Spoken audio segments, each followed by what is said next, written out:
Hi, this is Erin from Tarotology, and welcome. So glad to have you joining us today. I thought that I would talk a little bit about a topic that's kind of near and dear to my heart, and that is fertility, specifically fertility in the cards and stars in tarot and in astrology.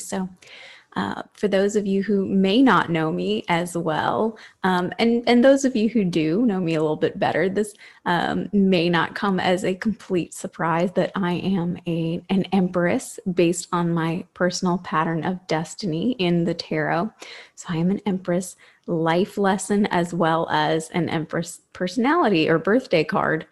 And no shock as well, my ascendant ruler is Venus, and my midheaven happens to be at an anaretic degree of, or critical degree of Cancer.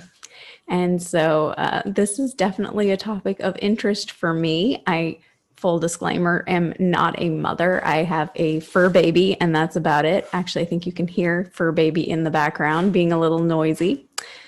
But I thought that I would talk about this for anyone who is curious, had potentially been wondering about this, being a mother in the future, or just, wanted to know a little bit more about it, maybe help work with clients who have an interest in this topic. So I thought we should look at this and get started. I'm really excited to share with you. So in the tarot, let's start there with the cards. The first card you want to look for is basically the ultimate indicator. And it's something you should be searching for if anyone comes to you asking about, children and pregnancy in general. And that is, no surprise, the Empress card. The Empress is a card of creativity, of nurturing, of fertility. Right? It is the mother card in the tarot deck. So I think if we look at the tarot and we look at it from a numerological perspective, it makes a lot of sense why the Empress card has been selected for the number 3 position, as well as represents our fertility, our creativity, the nurturing energy, the mother energy of the feminine. And that is, first of all, let's look at number 1. 1 is singularity. It is individuality. It is in the tarot and the Fool's Journey. It is the card of I am. The Fool steps into the world and realizes that he is or she is an individual. It's individuation. And then we go on to the number 2 card, the High Priestess. And then it's the sense of duality, the sense of not only having a physical presence, but also having something more, a knowing that there is an additional layer of reality besides just the physical plane. It's that spiritual dimension and an initial understanding and recognition of its existence. So we bring duality to the table. And then we get to the 3s. And what are 3s? 3s are our synthesis. They are our creative creation. We take let's bring it back to fertility full circle. We take a man and a woman. We take, or with modern medicine, we are very fortunate that all kinds of couples and all sorts of individuals, singles as well, can have children. But the process still requires the egg and the sperm, right? So there is 1 plus another equals a third, a new life, an embryo. So the Empress energy is the first thing we want to look for when we're doing our tarot work and say, where is it? And then, is it upright? Is it reversed? Are we seeing any blockages of any kind? Is something indicating that there's some delay? Is there something impeding the process?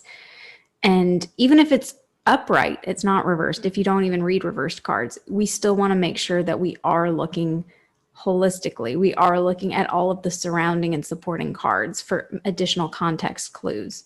Because just because we have the Empress by itself, again, it's going to depend on the question. And if the question is based on children, based on fertility, then that's a good indicator, but that's not the whole picture. unless we're just doing maybe a one card spread, one card draw. But in the spread, we want to look for those supporting cards to see what additional energies are coming through. Are we seeing supporting positive players? Especially if we're seeing the sun, can be new life. The moon can indicate our feminine cycles, the timing, the month. The hormonal ups and downs, our hormones, anything that can be regulated by the moon. So we want to see, is that potentially present there, and how is that contributing in a beneficial or potentially detracting from success? Is it something to monitor? Do we need to be specifically cognizant to timing? Do we need to be specifically cognizant to our hormone levels? Also, and I did need to jump in here and say that I am not at all a licensed professional. I am not here to give medical advice. I think that it's always good to use our intuition to get a baseline. And, especially if we're doing this reading for ourselves and we see things kind of popping up a lot, maybe digging a little deeper and trying to figure out why it's popping up so much.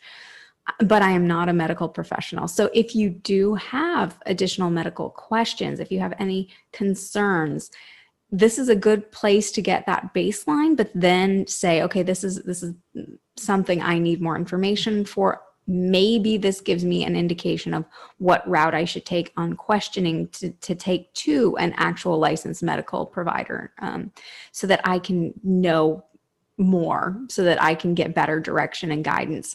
And this is something it's always better to do earlier in the process. So if you are thinking, I would love to maybe not right this minute, but down the line, definitely give this a look in the cards and in your chart and see what the potentials are, what any barriers may be that you can pick up on. Having that, tuning into your body, tuning into your intuition to guide the process, to make it a little easier to get through, when you're ready to pull the trigger, so to speak. And again, modern medicine is fantastic these days. So this is why taking charge of our own fertility early in the process gives us so much control and power over the outcome, as opposed to many years ago. Not even that many years ago, to be honest.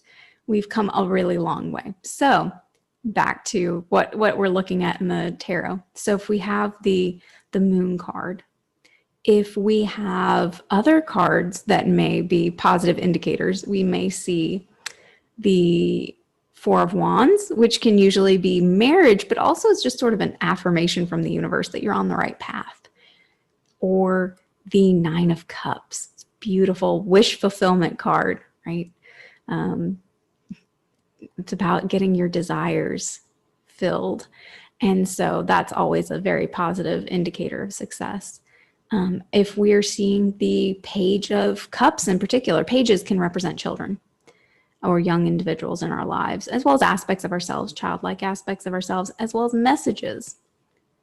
Court cards, they're multi-layered. And so if we're seeing any pages, but especially pages of cups, could this indicate a child coming into to our world? Now, I do want to say, if we're seeing the Page of Pentacles, that there is, as I mentioned, it can be messages, and we want to look at that suit very carefully, because this could be messages from Pentacles, earth, body, physical. So maybe it could be a child, but it could also be your body is trying to tell you something. So that one is, you may want to do a little bit more digging, pull a card or two more for clarification if you aren't sure what that's all about.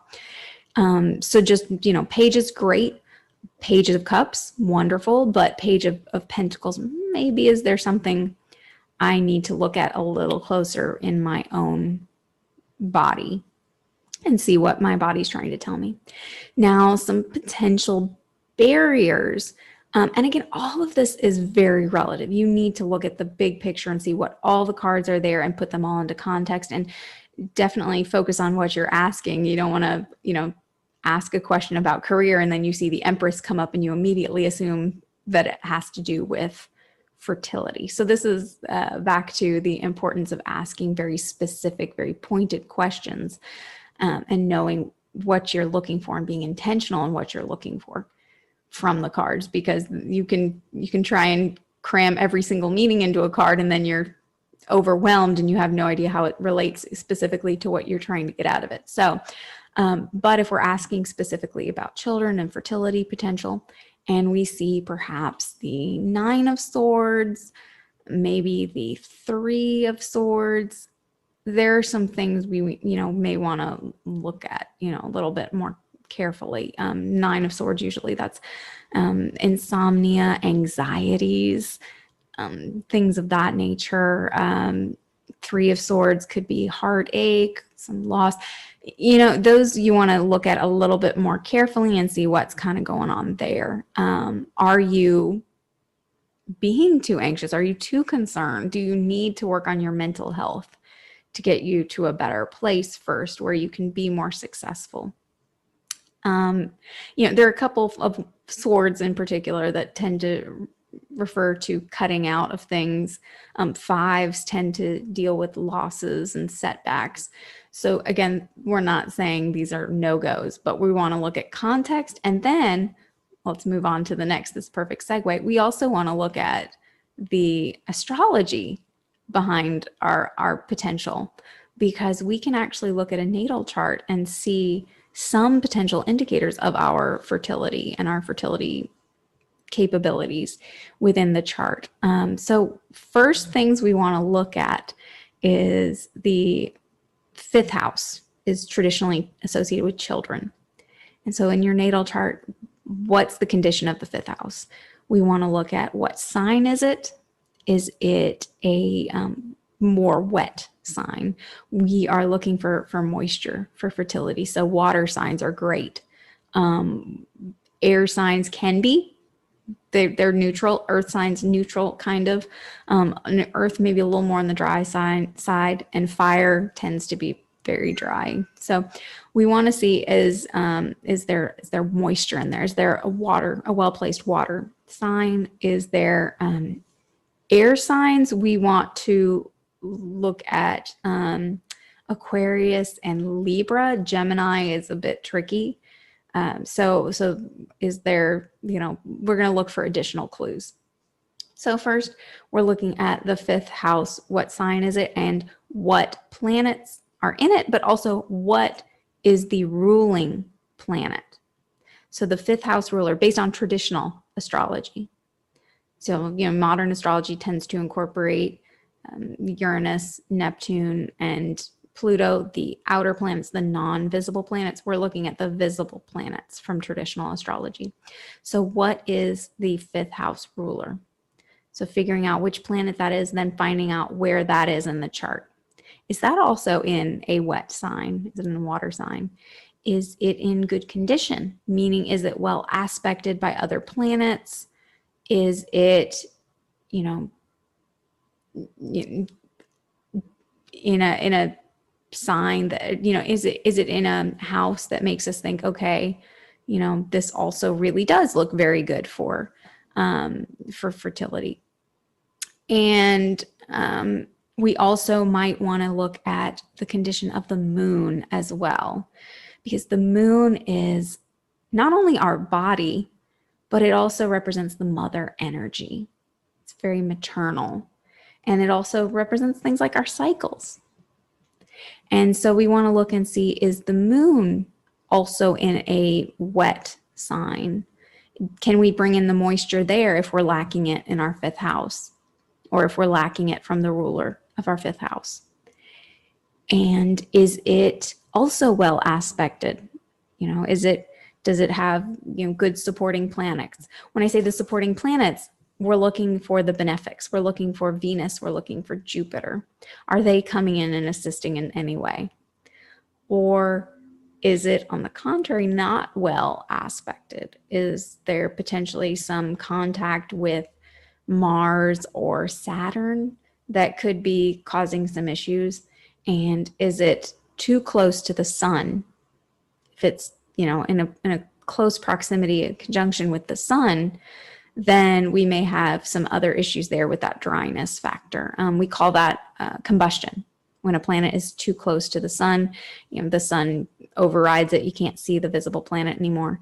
And so it becomes invisible. It's combust. And so we want to make sure that the ruler of the fifth house is not in a negative condition, is not too close. Same thing with the moon. The moon is not too close to the sun, that it is able to be in a sign that would indicate more potential for fertility. And then also we can look at the phase. We want to look at, is it a bright phase? Ideally, is it like a full phase, right? We want as much light as possible. Is it in the waxing, third quarter of the waxing phase? Is it potentially in the waning phase if it's still got a decent amount of light? When we're getting towards the new moon phase, there's not much light. And so we want that luminosity. And so basically we're looking at those as indicators of our potential. And then once we kind of know what our potential is, we can then start planning accordingly. And, if you don't want to have children, then, just there are certain times we want to look at things like transits in particular, so that we're taking the proper precautions.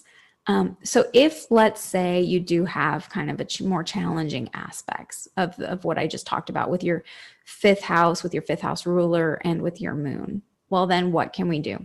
Then we can sort of take it the next step and look at what our annual perfection year is.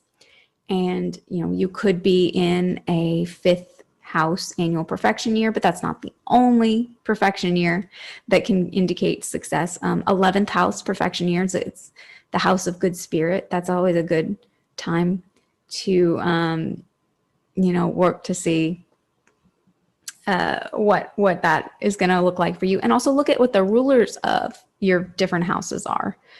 And, figure out how can you, is it, maybe a house that's ruled by your ascendant, the body. So there are many ways to look at timing techniques to give you a slight boost in potential.